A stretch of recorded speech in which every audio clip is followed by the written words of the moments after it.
I'm Hazel Matthews, 29 years old, sitting in a leather chair that feels like it's swallowing me whole. The attorney's monotone voice announces my sister Madison gets $6.9 million, while I receive $1 single dollar. $1. My grandfather raised me on his knee, taught me everything. Now he's betrayed me? I clutch my trembling hands as Mom rips open Grandpa's letter, her face draining of color. Her scream pierces the silence. Before I continue my story, let me know where you're watching from and hit that subscribe button. Trust me, what happened next will forever change how you view family loyalty and what true inheritance really means. Growing up as the granddaughter of William Matthews was like having a front row seat to a masterclass in business and life. Grandpa William wasn't born into wealth. He created an empire from nothing but calloused hands and unwavering determination. His construction company, Matthews Enterprises, grew from a single truck and a toolbox to one of the largest commercial developers in the Northeast. My earliest memories are saturated with visits to his sprawling estate, where the manicured gardens stretched toward the horizon. But unlike most wealthy patriarchs, Grandpa never focused on the trappings of success. Instead, our time together was filled with lessons. "Hazel, darling," he would say, his eyes crinkling at the corners, "remember that every building starts with a single brick laid properly." I was only 7 the first time he took me to a construction site, my tiny hand engulfed in his weathered one, the scent of fresh concrete and possibility surrounding us. While other grandfathers might have spoiled their grandchildren with toys and treats, mine taught me to read blueprints and balance sheets. By 12, I could explain the difference between equity and debt financing. By 16, I spent summers working in different departments of his company, not in an executive office with a nameplate, but sweating in accounts payable, customer service, and even a few weeks in the warehouse learning inventory management. Grandpa insisted I understand every facet of business operations from the ground up. "Success isn't inherited, Hazel," he would remind me. "It's earned through understanding value, creating it, and protecting it with integrity." My sister Madison couldn't have been more different. 2 years younger than me. She viewed our grandfather's wealth as her birthright rather than the result of decades of hard work. While I soaked up Grandpa's wisdom like parched soil in a rainstorm, Madison collected designer handbags and cultivated a social media presence showcasing our family's wealth. "Why are you wasting your summer filing papers?" Madison would ask, lounging by the pool when I returned home tired from a day at the office. "We're going to inherit everything anyway. Might as well enjoy it now." The contrast between us couldn't have been more stark. Where I wore practical clothes suitable for an office environment, Madison dressed exclusively in luxury brands. I saved my allowance and later my paychecks. She maxed out credit cards that our parents quietly paid off. I was building a resume. She was building an Instagram following. And our parents, they noticed the difference, but drew all the wrong conclusions. My mother, Diana Matthews, came from old money that had mostly evaporated before she met my father. She approached life like a military campaign to maintain and elevate social status. Every charity gala, every country club membership, every vacation destination was calculated for maximum social leverage. She viewed my practical nature as a personal failure on her part. "Hazel, darling," she would sigh, somehow making the same endearment Grandpa used sound entirely different. "Couldn't you at least try the highlights I suggested? The Anderson Black cocktail reception is next weekend, and Thomas's son will be there. He's taking over his father's investment firm." My father, Robert, wasn't always so status conscious. Old photos show a smiling young man in flannel shirts who loved fishing and looked uncomfortable in formal wear. But 30 years of marriage to my mother had worn away his authenticity like water over stone. He'd adopted her values so completely that sometimes I wondered if he remembered his original self at all. Their disappointment in me was subtle but persistent. They never understood why I majored in computer science instead of business administration, why I took an entry-level position at a tech startup instead of sliding into a vice presidency at Matthews Enterprises, Why I lived in a modest apartment instead of accepting their offer to buy me a condo in the exclusive Westlake development. Madison, meanwhile, became their pride and joy. She majored in business, joined the family company directly after college, and embraced the lifestyle my parents valued. She attended the right parties, dated the right men, lived in the right neighborhood. The fact that her actual contributions to the company seemed minimal was overlooked in favor of her willingness to be the daughter they wanted. By 29, I had worked my way up to operations director at Innovate Tech, a growing company specializing in logistics software. My salary was substantial but not extravagant. My apartment was comfortable but not luxurious. I drove a reliable sedan rather than the luxury SUV my parents kept suggesting would be more appropriate. I dated occasionally but hadn't settled down, focusing instead on building my career through merit rather than connections. Madison, at 27, held the title of Executive Vice President at Matthews Enterprises, had recently purchased a penthouse downtown, with a little help from our parents, drove a new luxury car every year, and was engaged to the son of a prominent real estate developer, a merger of families as much as hearts. Our strained relationship wasn't hostile, just distant. Family dinners were exercises in polite conversation that carefully avoided any meaningful exchange. I'd given up trying to explain my choices to parents who would never understand them. Madison and I exchanged birthday gifts and holiday pleasantries, but shared no confidences or genuine sisterly bonds. The only authentic relationship I maintained was with Grandpa William.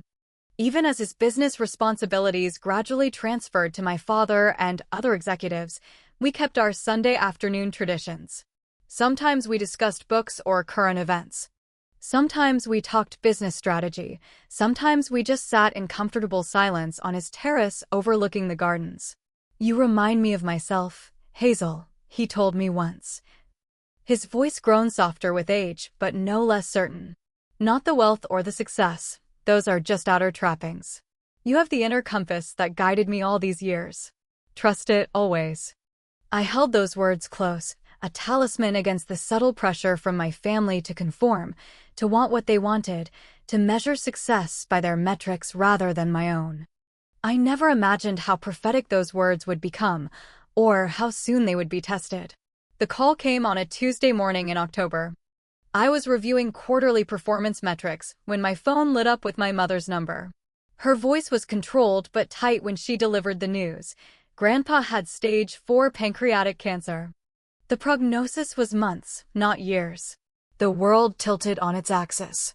I left the office immediately, canceling meetings and delegating projects with mechanical efficiency while my mind raced ahead to the hospital. By the time I arrived, my parents and Madison were already there, huddled with doctors in the hallway outside Grandpa's room. "They're discussing treatment options," my father explained, his normally confident voice subdued. "Your mother is researching specialists. We'll get second opinions, explore experimental treatments." Madison stood slightly apart, her expression appropriately somber, but her attention divided between the doctor's words and the messages buzzing on her phone. She glanced up as I approached. "This is awful timing," she whispered. "The Miller acquisition is in its final stages, and the Foundation Gala is next weekend." I brushed past her into Grandpa's room, unprepared for how small he looked in the hospital bed. William Matthews had always been larger than life, not just in business accomplishments, but in physical presence. His 6'2" frame had remained straight and strong even into his 70s. Now, at 78, he suddenly seemed diminished, the hospital gown hanging loosely on shoulders that had once carried the weight of an empire. But his eyes, those sharp blue eyes that could assess a business opportunity in seconds, remained clear and alert. They fixed on me as I entered, and his face softened into a smile. "There's my girl," he said, extending a hand with an 4-line taped to it. "Don't look so worried. We all check out eventually." Over the following weeks, a pattern emerged. I took a leave of absence from work to spend as much time as possible with Grandpa. The hospital released him to home care, and I often stayed overnight at the estate, helping the nurses and simply being present. We had conversations deeper than any we'd shared before, about regrets, about legacy, about what truly matters when time becomes precious. Madison's visits were brief and infrequent. She always arrived with gifts, expensive pajamas, gourmet food baskets, electronic gadgets to pass the time, but rarely stayed longer than 20 minutes. She spoke brightly about company successes and social events, clearly believing these updates would cheer him. She never seemed to notice how his eyes would drift toward the window as she talked, or how his responses grew more perfunctory. My parents fell somewhere in between. Mother coordinated the medical team with terrifying efficiency, researching treatments and arranging consultations with specialists across the country. Father visited daily, often bringing company documents for Grandpa to review, something the doctors had explicitly advised against to reduce stress. He wants to stay involved, Father insisted when I objected. The business has been his life. Taking that away would kill him faster than the cancer.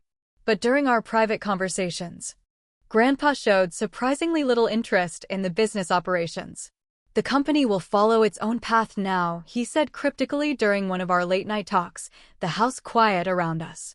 I've done what I can to secure the right future. What do you mean? I asked, adjusting the blanket around his thinning shoulders.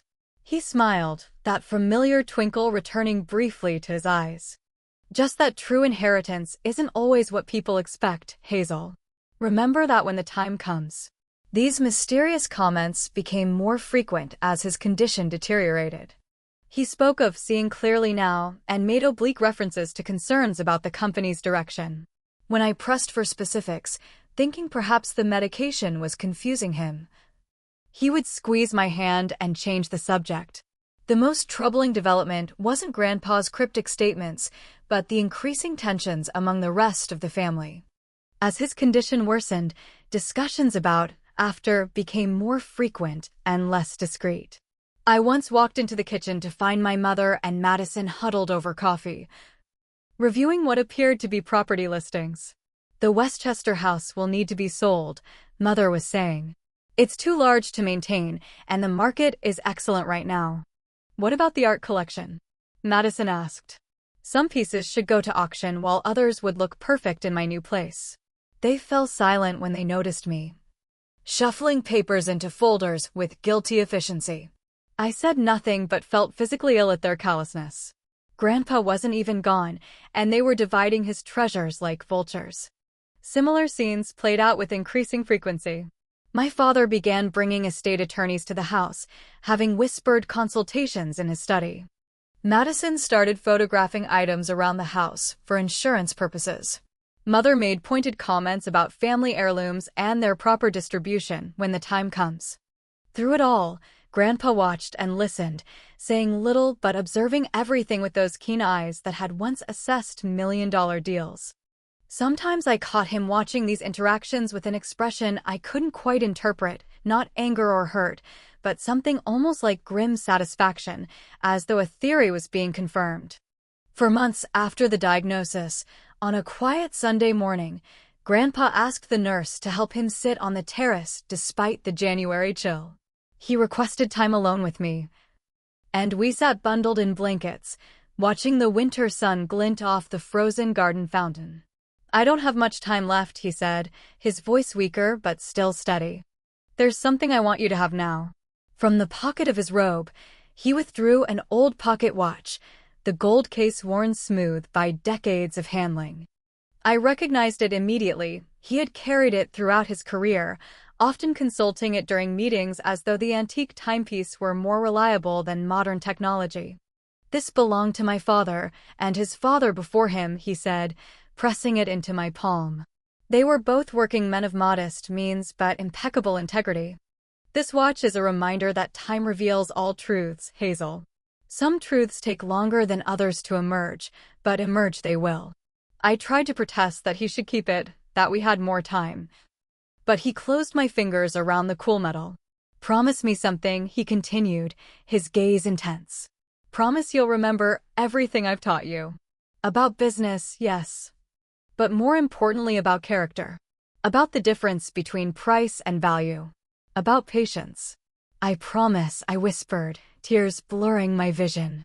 He nodded, satisfied, and leaned back in his chair. After a moment of silence, he added, "Things aren't always as they appear, Hazel. Remember that in the days ahead. And know that I've always seen you clearly, even when others didn't." He smiled then, a mysterious smile that somehow conveyed both sadness and triumph. It was the last extended conversation we had. 3 days later, William Matthews slipped away peacefully in his sleep, my hand holding his until the final moment. Grandpa's funeral was exactly what anyone would expect for a man of his stature: elaborate, well-attended, and meticulously orchestrated by my mother. The massive cathedral downtown was filled to capacity with business associates, politicians, charity directors, and society figures. The governor delivered a eulogy, as did 3 prominent business leaders. The family sat in the front row, appropriately somber in designer black attire. I felt disconnected from the entire spectacle, as though watching it through thick glass. This formal, public ceremony seemed to have little connection to the man who had taught me to fish, who had quizzed me on balance sheets over ice cream, who had valued substance over appearance in all things. But I sat quietly, clutching the pocket watch in my palm, its weight somehow comforting. The reception afterward was held at the estate, catered by the finest service in the city. I overheard fragments of conversations as I moved through the crowd, accepting condolences with mechanical politeness. Largest estate in recent memory. Question of who takes control of the company. Daughter already in executive leadership. Natural succession. Other daughter works in tech, I believe. My cousin Thomas cornered me by the bar, lowering his voice conspiratorially. "Have you heard anything about the will?" Uncle William was always tight-lipped about his plans. I excused myself without answering, finding temporary sanctuary in Grandpa's study. The room still smelled of his preferred tobacco and leather-bound books. I sat in his chair, running my fingers over the desk where he had signed countless contracts and written countless letters, and allowed myself to truly grieve for the first time since his passing. 1 week after the funeral, the family gathered at the offices of Patterson, Whitman and Associates, the law firm that had handled Grandpa's legal affairs for decades. The conference room projected quiet affluence: mahogany table, leather chairs, discreet artwork on walls paneled in rich wood. Mr. Patterson himself, a contemporary of my grandfather with the same silver hair and dignified bearing, would be handling the proceedings. My parents arrived first. Mother in a subdued but expensive black dress that somehow managed to make mourning look fashionable, father in a bespoke suit with the appropriate black tie. They spoke quietly with Mr. Patterson, their expressions serious but composed. Madison arrived 10 minutes late, bringing a burst of designer perfume and nervous energy into the room. She kissed the air near my cheek before taking a seat across from me, her engagement ring catching the light as she arranged herself. Uncle James and Aunt Patricia, Grandpa's younger brother and his wife, sat at the far end of the table, their expressions carefully neutral. Mr. Patterson cleared his throat and adjusted his glasses. "Thank you all for coming today. As you know, we're here to discuss the last will and testament of William Edward Matthews. Before we begin, I want to express my personal condolences. William was not just a client, but a friend of over 40 years. He opened a leather portfolio and removed several documents. I'll begin with the formal reading. The initial portions were standard legal language: revocation of previous wills, appointment of executors, payment of debts, and taxes. I found my attention drifting until specific bequests began. Various charitable organizations received significant donations. Longtime staff members were generously provided for. Uncle James and Aunt Patricia received some family properties and investments. All expected and appropriate. Then Mr. Patterson paused, taking a sip of water before continuing. Regarding the primary estate assets, including Matthews Enterprises Holdings, investment portfolios, and the main family residence, William has directed the following distribution. The room grew perfectly still. To my daughter Diana Matthews and her husband Robert Matthews, I leave my gratitude for continuing the family name and 25% of Matthews Enterprises common stock.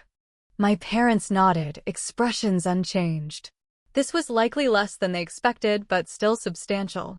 To my granddaughter Madison Elise Matthews, I leave my majority interest of 65% in Matthews Enterprises, liquid assets totaling $6.9 million, and the family estate in Westchester, with all its contents except as otherwise specified herein. Madison's sharp intake of breath was audible.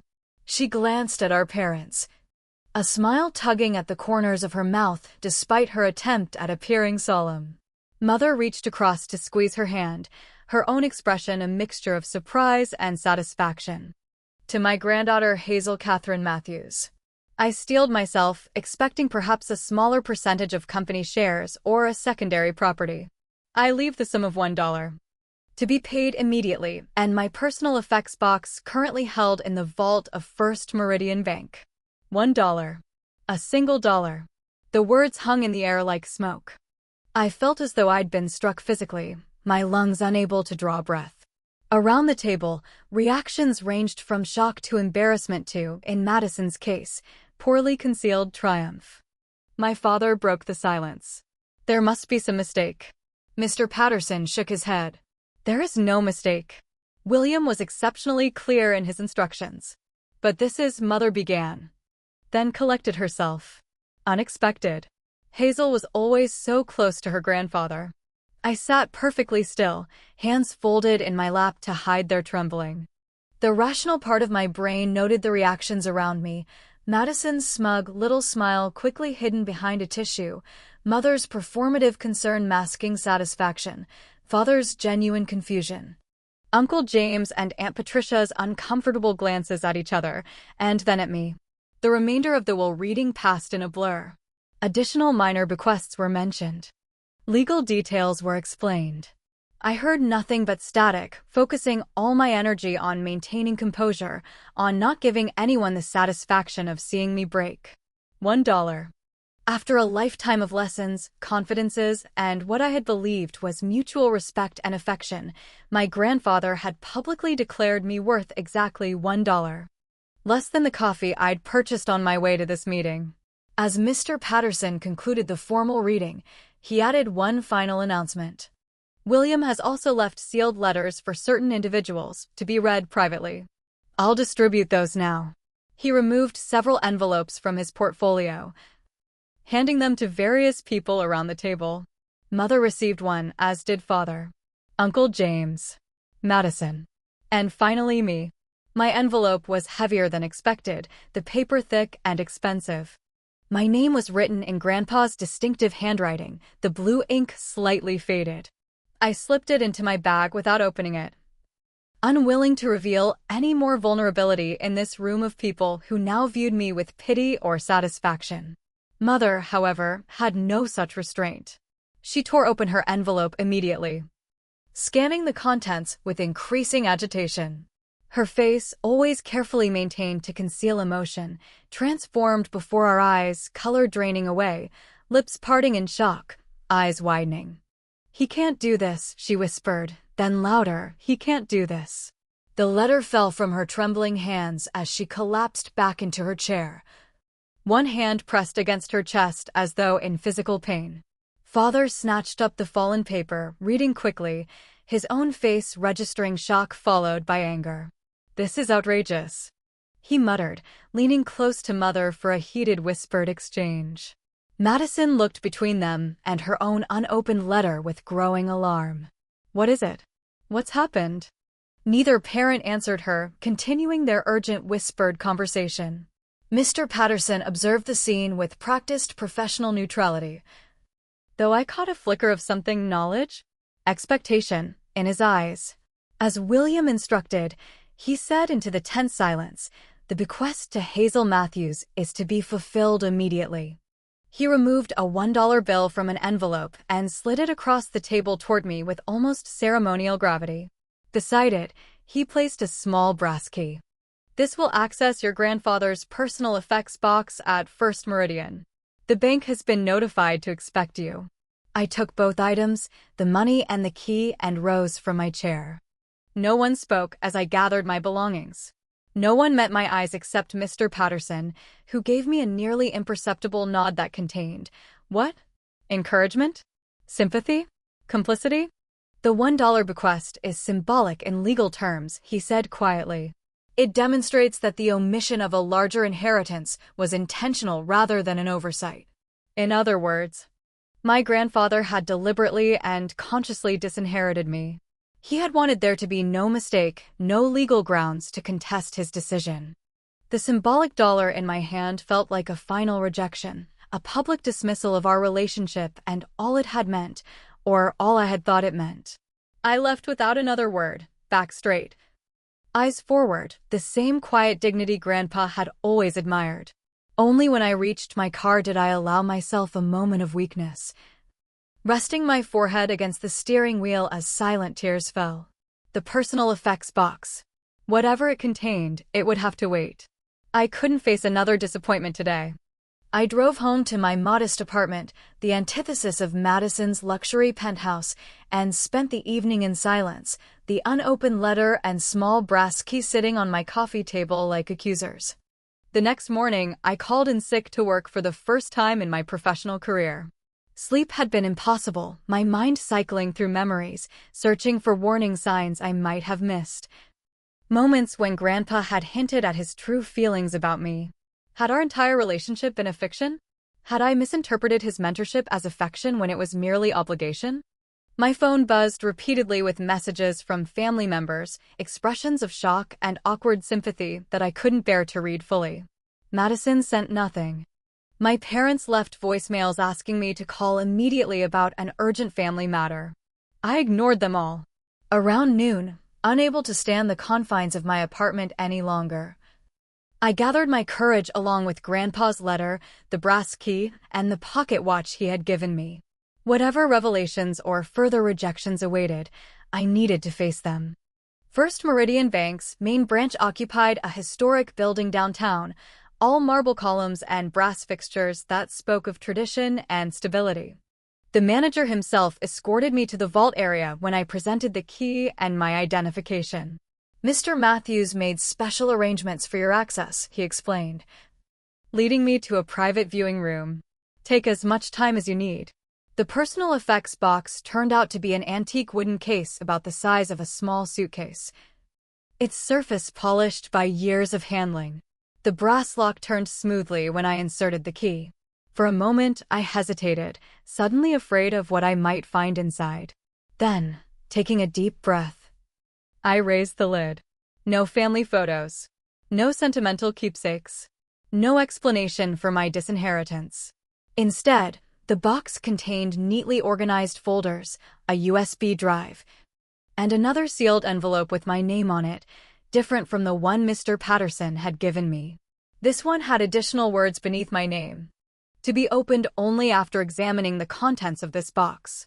My hands trembled as I lifted the first folder, labeled simply Evidence. Inside were financial documents, bank statements, transfer records, internal company memos, organized chronologically. I began reading, my confusion gradually transforming into shock, then dismay, then a cold, clarifying anger. The documents told a damning story. For the past 5 years, my father and sister had been systematically draining Matthews Enterprises of capital through a series of shell companies and fraudulent contracts. Balance sheets had been falsified to hide growing debt. Major clients had been lost while fake accounts receivable masked the declining revenue. Environmental regulations had been violated and safety protocols ignored to cut costs. The once thriving company my grandfather had built was teetering on the edge of bankruptcy, held together by accounting tricks and outright fraud. And my father and sister were the architects of its downfall. The second folder, labeled Contingency, contained legal documents establishing a separate corporate entity called Legacy Holdings, formed 3 years earlier. This company, unknown to me or apparently anyone else in the family, held patents, real estate, and client relationships that had been quietly transferred from Matthews Enterprises. Legacy Holdings was financially sound, debt-free, and positioned for growth.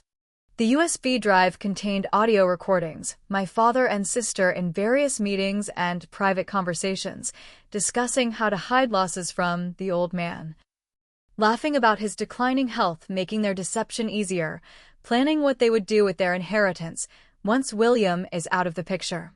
Madison's voice was particularly cutting. Hazel's too busy playing middle manager at her tech job to notice what's happening right under her nose. By the time anyone figures it out, we'll be long gone with the cash.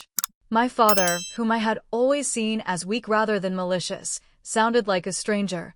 William built this company for us, not for his precious ethical standards. Times have changed. We're just adapting to reality. I listened until I couldn't bear any more. The voices of my family transformed into those of grasping strangers. When I finally opened the sealed letter from the box, my hands were steady again, anger having burned away shock and hurt. My dearest Hazel, the letter began in Grandpa's familiar handwriting.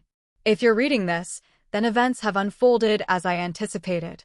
The will reading has occurred, and you have been publicly disinherited with the symbolic bequest of $1.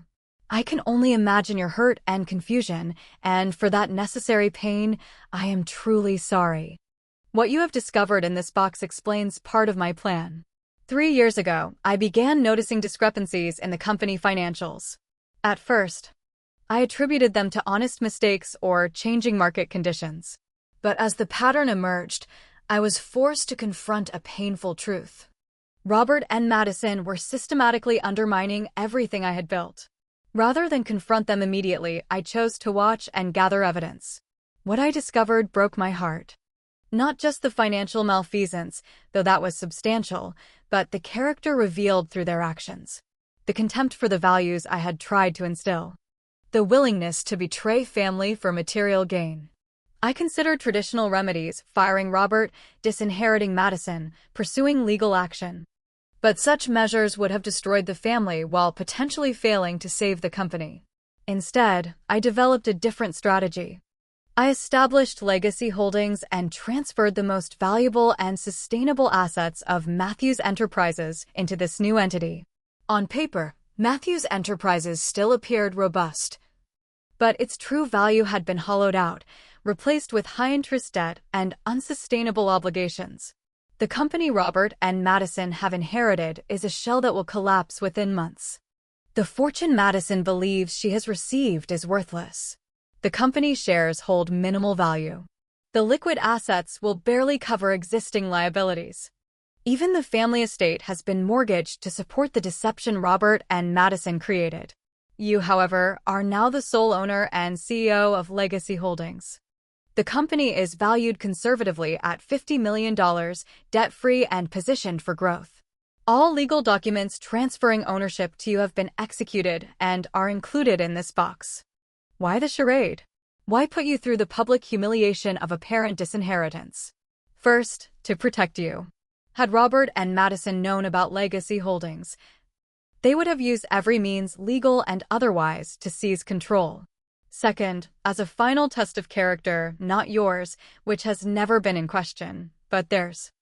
I wanted to see how they would react to apparent total victory. Their behavior at the will reading will have told you everything about who they truly are. Third, as my final lesson to you. Appearances can deceive, patience reveals truth, and true value lies in character, not possessions. You now face a choice. You can reveal everything immediately, exposing the fraud and watching as Matthews Enterprises collapses, taking your family's reputation with it. Or you can approach this strategically, finding a way to salvage what can be saved while ensuring accountability. The choice is entirely yours.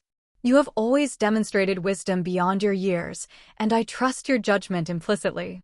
Whatever you decide, know that my love and faith in you have never wavered. The pocket watch I gave you in our final days together contains more than sentimental value.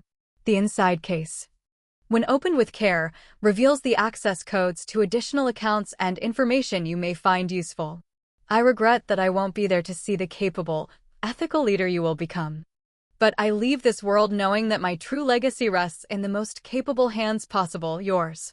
With eternal love and absolute confidence. Your grandfather. William Edward Matthews. I read the letter 3 times, emotions cascading through me in waves. Relief that Grandpa hadn't betrayed me. Anger at my family's deception. Vindication that my values hadn't been misplaced. Fear at the enormous responsibility now resting on my shoulders. When I finally emerged from the bank, the afternoon sun seemed brighter somehow. The air clearer. I had entered as the disinherited granddaughter, a family embarrassment. I was leaving as the owner of a $50 million company and the keeper of my grandfather's true legacy. My phone buzzed again, another message from my mother, more urgent this time. Family emergency meeting tonight at 7. Your presence is required. This concerns all of us. I allowed myself a small smile as I typed my reply, I'll be there. The drive to my parents' home that evening felt surreal. The familiar route through upscale neighborhoods with manicured lawns now seemed like a journey through a stranger's life. I had traveled this road countless times, always as the disappointing daughter who had rejected family tradition. Tonight, I arrived as someone entirely different. Their house, not the family estate, which had been Grandpa's, but a substantial mansion in its own right blazed with lights. Both my parents' cars were in the circular driveway, as well as Madison's luxury sports car and an unfamiliar sedan that I guessed belonged to a lawyer or financial advisor. I parked and took a moment to center myself. The contents of Grandpa's personal effects box were secured in my briefcase, not all of them, but enough to make my point. The pocket watch rested in my jacket pocket, a tangible connection to Grandpa's presence. Mother opened the door before I could ring the bell, her normally perfect appearance showing signs of strain. Her designer outfit was wrinkled, her makeup hastily applied, her hair lacking its usual meticulous styling. Finally, she said, her voice tight. Everyone's waiting. The tension in the living room was palpable. Father paced near the fireplace, a tumbler of scotch in his hand despite his usual rule about not drinking before important discussions. Madison sat rigidly on the sofa, her face pale beneath carefully applied makeup. A middle-aged man in an expensive suit occupied an armchair, a briefcase open on the coffee table before him. Hazel, this is Mr. Donovan from Financial Services, Father said without preamble. We have a situation that requires immediate family attention. I took a seat in the armchair furthest from the group, crossing my legs and placing my briefcase beside me. I gathered as much from Mother's messages. Madison leaned forward, her composure cracking. Did you know about this? Did Grandpa tell you what he was planning? I think you should explain what this is, I replied calmly, so we're all on the same page. Father drained his scotch and set the glass down with a sharp click. The company is in trouble. Serious trouble. Financial irregularities have come to light since your grandfather's passing. Discrepancies in the accounts. Irregularities, I repeated, the word hanging in the air between us. Is that what we're calling fraud and embezzlement now? The room went deadly silent. Mr. Donovan closed his briefcase with a snap. Perhaps I should step out while the family discusses personal matters. Stay, my father commanded. You'll need to hear this too. He turned to me, eyes narrowing. What exactly are you implying, Hazel? I opened my briefcase and removed the first folder. I'm not implying anything. I'm stating facts. Matthews Enterprises has been systematically looted for years through shell companies, fraudulent contracts, and creative accounting. The company Madison has inherited is effectively bankrupt. Madison shot to her feet. That's a lie. Grandpa left me a healthy company and millions in liquid assets. Did you open his letter to you? I asked. Her expression faltered. Not yet. Things have been chaotic since yesterday. Perhaps you should, I suggested, my voice level. And perhaps Mother and Father should explain the contents of their letter that caused such a dramatic reaction at the while reading. Mother sank onto the sofa, suddenly looking older than her years. William knew. Somehow, he discovered everything. Not somehow, I corrected, removing the USB drive from my briefcase. He hired private investigators. He installed monitoring software on company computers. He recorded conversations. I placed the drive on the coffee table, including yours, Madison, about how I was too busy playing middle manager to notice what was happening. Madison's face drained of color. Those recordings are illegally obtained. They'd never stand up in court. Is that really your first concern? I asked, genuine curiosity in my voice. Not denying what you said or did, but whether the evidence would be admissible. Father stepped forward, his business persona reasserting itself. Whatever your grandfather thought he discovered has been misinterpreted. Yes, we've had financial challenges. Yes, we've employed aggressive accounting strategies. But that's business, Hazel. Something you've chosen to learn outside the family, with predictable gaps in your understanding. I removed another document from my briefcase, the mortgage agreement on the family estate, signed by my father using his power of attorney during Grandpa's illness. Is taking out a $30 million mortgage on a property you didn't own and funneling the money through shell companies also just aggressive accounting? I asked, sliding the document across the coffee table. Because the bank might call it fraud. The SEC might call it criminal. A judge might call it grounds for significant jail time. Mr. Donovan picked up the document, scanning it with professional detachment that gradually transformed into alarm. Mr. Matthews, if this is accurate. It's not, Father snapped. But his confidence was visibly wavering. Madison had been oddly quiet, her initial outrage giving way to calculation. She abruptly stood and left the room. Returning moments later with her letter from Grandpa, the seal now broken. She read it silently, her expression cycling through disbelief, anger, and finally a kind of desperate realization. The company's worthless, she whispered. The shares, the liquid assets, they're all encumbered by debt. The mansion has 3 mortgages. She looked up, eyes wild. He tricked us. He let us think we were getting everything, but he left us nothing but liabilities. Mother made a small, wounded sound. But that's impossible.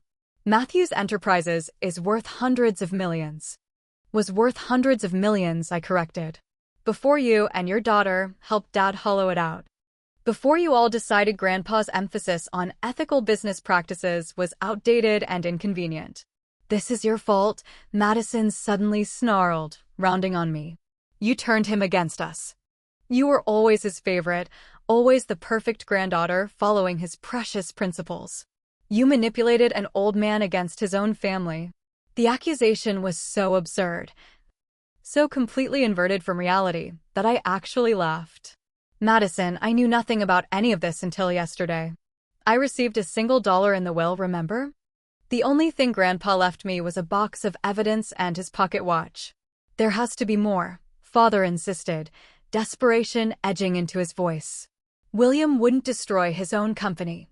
His own legacy. He didn't, I said quietly, removing the final document from my briefcase, the ownership transfer for Legacy Holdings with my name clearly listed as sole proprietor. He protected it. He transferred all the valuable assets, patents, and key client relationships to a new company 3 years ago, when he first suspected what was happening. Matthews Enterprises is just a shell holding toxic debt and liabilities. I placed the document on the table alongside the others. Legacy Holdings is worth approximately $50 million. Debt-free, profitable, growing. The silence that followed was absolute. Mother stared at the document as though it might transform before her eyes. Father seemed to age a decade in moments. Madison's expression contorted with envy and rage. You knew, she whispered. You've known all along. No, I said firmly. I discovered all of this yesterday, just as you did. The difference is that while you were receiving an empty inheritance built on fraud, I was receiving the true company built on integrity. Grandpa's final lesson to all of us. Mr. Donovan cleared his throat awkwardly. Ms. Matthews, Hazel, given these developments, what are your intentions regarding Matthews Enterprises and its current situation? It was the question I had been asking myself since reading Grandpa's letter. What was the right path forward? Justice demanded accountability. Business sense suggested letting Matthews Enterprises collapse under its own corrupt weight. Family loyalty, if such a thing still existed after everything I'd learned, suggested finding some middle path. That, I said, gathering the documents and returning them to my briefcase. will depend entirely on what happens next. The atmosphere in the living room shifted from shock to something more volatile as the implications of my revelation sank in. My mother recovered first. Years of social training allowing her to reassemble her composure like donning a familiar garment. "Surely there's a sensible way forward," she said. Her voice honey-smooth despite the circumstances. "We're family, after all. William would never have wanted his legacy to tear us apart." "His legacy?" I repeated, unable to keep the edge from my voice. "You mean the company you all systematically dismantled while he was dying? That legacy." Father drained his second scotch, the ice cubes clinking against his teeth. Business decisions were made that, in retrospect, might appear questionable to outside observers. But our intentions were to modernize and streamline operations. By creating shell companies that mysteriously received millions in consulting fees? I asked. By mortgaging assets without board approval? By falsifying environmental compliance reports that could result in criminal charges? Madison, who had been staring at her inheritance letter with growing desperation, suddenly looked up. "You've won, okay? Grandpa chose you. He always preferred you anyway. Is that what you want to hear? But you can't just let Matthews Enterprises collapse. There are employees, shareholders." 237 employees, I interrupted, many of whom have families depending on their income. 62 minority shareholders whose investments will be wiped out. Dozens of vendors and suppliers who will suffer if the company fails. "I'm well aware of the collateral damage your actions have caused." Mr. Donovan, clearly recognizing he was witnessing a family implosion, began gathering his papers. "Perhaps I should give you privacy to discuss these matters. Ms. Matthews, if you wish to consult professionally about options for Legacy Holdings, don't you dare offer her your services." Mother snapped, her composure cracking again. "The family has retained you for 20 years. And the family firm appears to be insolvent," he replied with professional detachment. "While Legacy Holdings represents a significant new entity in the market." He handed me his card before nodding to my parents. "I'll see myself out." As the front door closed behind him, Father collapsed onto the sofa, suddenly looking every one of his 61 years. "It's over then. Everything I've worked for. Everything your grandfather built. Don't be so dramatic, Robert." Mother said sharply. "Matthews is still a respected name. We still have assets." "What assets?" Madison demanded, waving her letter. "Grandpa mortgaged everything to cover the money we've been taking out.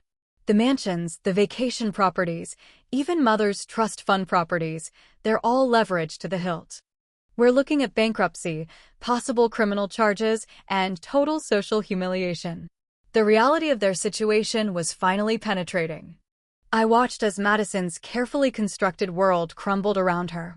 The luxury lifestyle, the high-status fiancé, the executive position, all built on fraud and family connections rather than merit or effort. "This is your fault," she said again, turning to me with naked hatred. "You could have warned us. You must have suspected something." "When would I have noticed?" I asked quietly. "You and our parents made it very clear that my input on family business wasn't wanted or needed. I was the disappointment, remember? The one who rejected her birthright to work for strangers." "Enough," Father said, his voice hollow. "Recriminations won't solve anything. We need options. A way forward." He looked at me with a businessman's calculating gaze. "What do you want, Hazel? Money? A public apology? Control of what remains of Matthews Enterprises? Name your price." The question struck me as so fundamentally misguided that I almost pitied him. After everything that had happened, he still thought in transactional terms. Still believed every principle had a price tag. "I don't want anything from you," I said. "Grandpa gave me full discretion on how to handle this situation. I could expose everything tomorrow: the fraud, the embezzlement, the environmental violations. Matthews Enterprises would collapse, and all of you would face potential criminal charges." Mother made a small, wounded sound. Madison sank back onto the sofa, her anger giving way to fear. "But I won't," I continued. "Not because you deserve protection, but because innocent people would be hurt. Employees who knew nothing about your actions. Small shareholders who trusted the Matthews name. clients and vendors who depended on the company. Then what are you proposing? Father asked, caution tempering the hope in his voice. I had spent the day considering options, weighing justice against practicality, personal hurt against broader responsibilities. My decision wasn't perfect, but it was one I thought Grandpa would approve. Legacy Holdings will acquire the salvageable assets of Matthews Enterprises at fair market value, I said. This will provide capital to address the most pressing liabilities and prevent immediate collapse. We'll implement a structured wind-down of the remaining operations to minimize job losses. Father leaned forward. And our roles in this process? You'll cooperate fully with forensic accountants to document exactly what happened.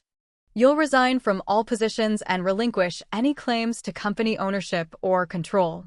I met each of their eyes in turn. And you'll enter financial counseling and ethics training if you want any future involvement with legitimate business operations. You're treating us like children, Mother objected.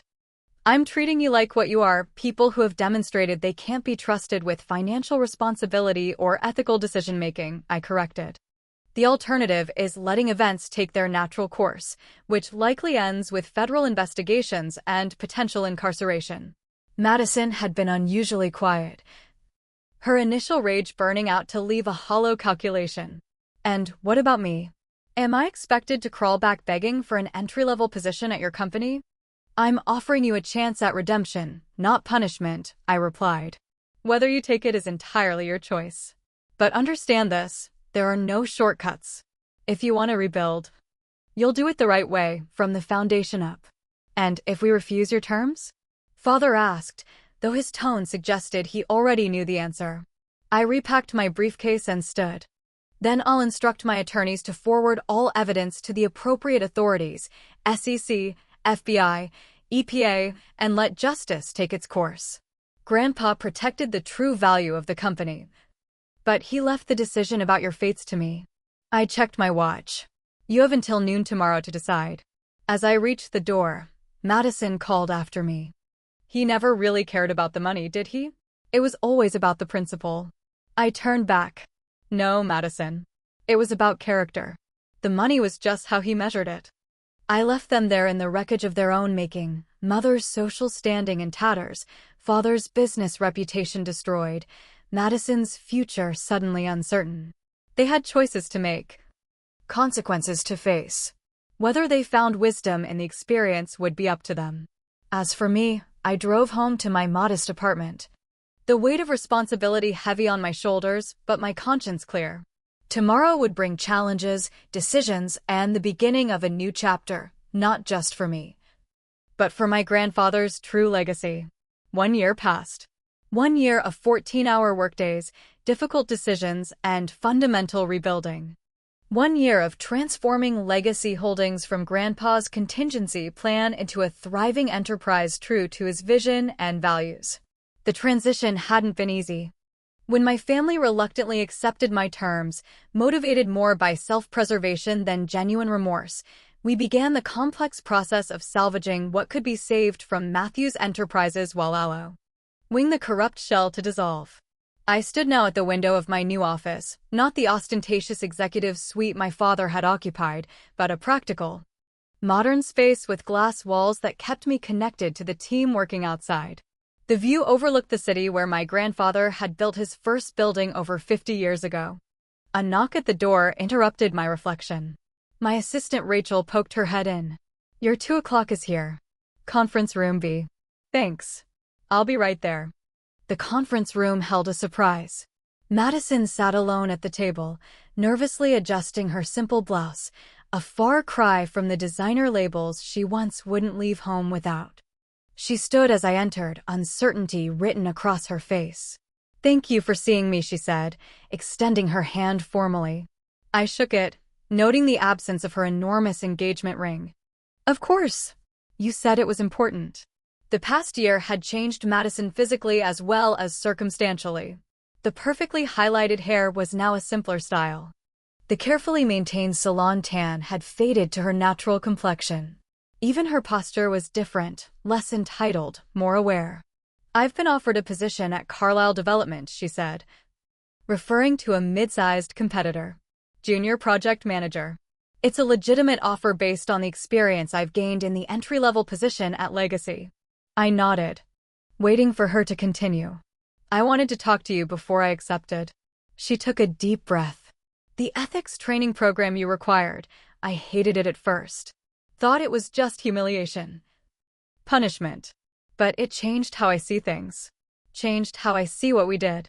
This was new. In our limited interactions over the past year, Madison had maintained a brittle politeness without ever acknowledging her role in the family's downfall.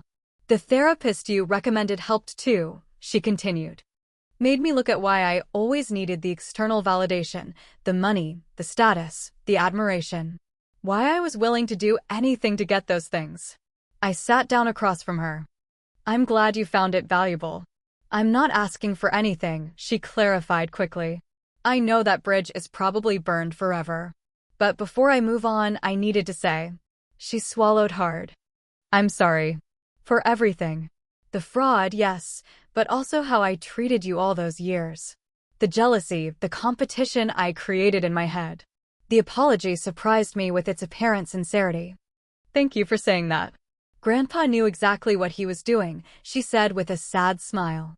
Giving me everything I thought I wanted, but making sure it was worthless.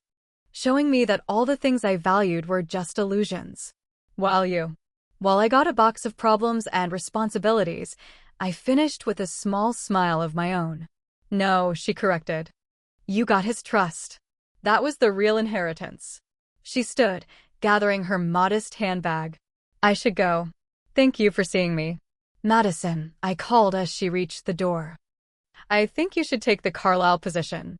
It's a good company with ethical leadership. You could build something worthwhile there. She nodded, a flicker of hope crossing her face. Maybe someday we could have coffee? Start small. I'd like that, I replied, surprised to find I meant it. After she left, I returned to my office to find my parents waiting. Unlike Madison, they had taken different paths over the past year. Father had initially complied with my terms out of self-preservation, going through the motions of financial counseling and ethics training without apparent internalization. When criminal charges were avoided through the structured dissolution of Matthews Enterprises, he had experienced what seemed like genuine relief and gratitude. Over time, he had slowly found a new role helping to address the complex problems Legacy Holdings inherited, not as an executive, but as an experienced advisor working under close supervision. His knowledge of the industry remained valuable when guided by stronger ethical constraints. The Carson Project audit is complete, he reported now, handing me a folder. The environmental remediation will cost more than initially estimated, but still within parameters that maintain profitability while doing the right thing.